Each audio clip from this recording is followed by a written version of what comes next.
In this video, I'm going to take a look at things Battlefield 2018 will have. Some of you might be wondering how I'll know what the game will have, but believe it or not, DICE have dropped quite a few hints over the past few weeks, and I'll also bring in some of the more reliable sources of leaks. When it comes to leaks, you do have to be careful, of course. However, there are some sources that you can take fairly seriously. That being said, I always take everything with a pinch of salt, and like to constructively criticise everything that comes my way.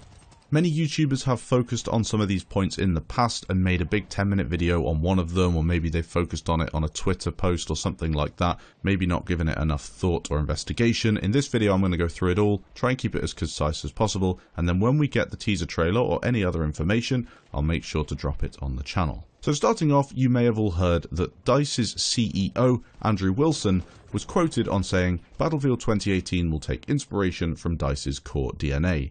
This is of course not a massive thing to hear, you'd expect that, but there was some more interesting stuff that came out of his mouth at EA's most recent investor call, and this is essentially EA's chance to address investors and explain how EA is going to make all their money.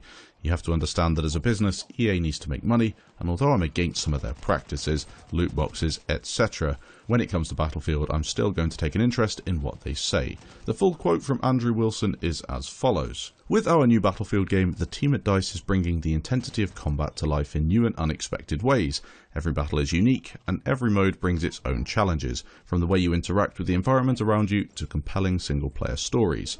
To the next level of large-scale multiplayer that spans across multiple maps and modes, this will be a deep and fully featured shooter and ongoing service that will evolve with major new experiences for our community, beginning right from launch. Building on the success of Battlefield 1 and taking inspiration from DICE's core DNA, this new game will advance the state of the art from the franchise while still delivering the signature gameplay and Battlefield moments that have captivated and grown our global community." Remember that last sentence?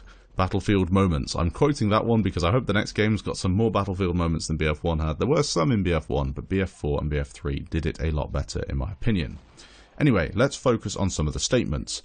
The statement in general is quite lengthy, and although some of it is fairly vague and essentially says the next Battlefield game will be a Battlefield game, one or two parts of it give us clear information. Firstly, Battlefield 2018 will 100% have a campaign, with Call of Duty recently stating they are removing their single-player campaign from the game. Some players were worried DICE may follow suit, however this is clearly not the case, and are looking at making a similar single-player section to Battlefield 1.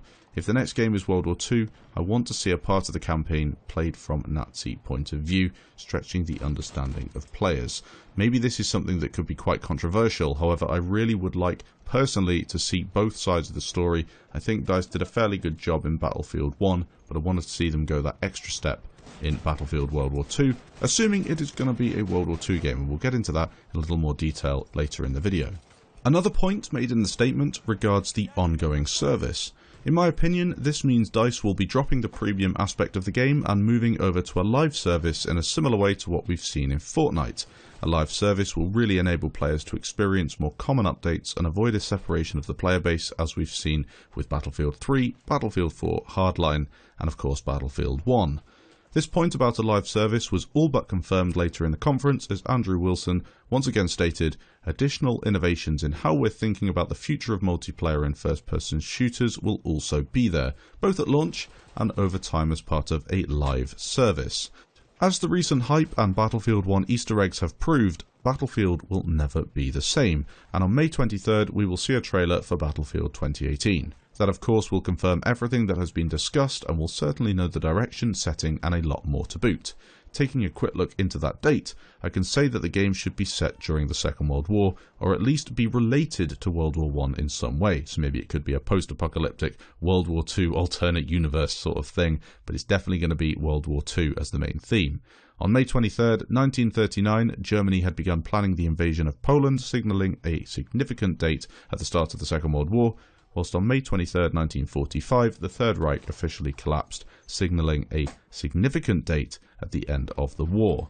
In my opinion, DICE have pretty much confirmed with this information that the next Battlefield game will be connected to World War II in some way, shape or form. It is of course the case that DICE could have a World War II spin-off or alternative game, however I think it will definitely focus on the main aspects of the Second World War, as I mentioned before. Now when it comes to leaks, we've had quite the selection. The leaker that I prefer to believe is known as Almighty Dak. I've linked some of his videos and his Twitter down in the description. Keep an eye on what he's got to say. Very interesting stuff indeed. Again, take it with a pinch of salt, but you can almost be certain that some of the stuff that comes out of his mouth will be confirmed with this May 23rd teaser trailer.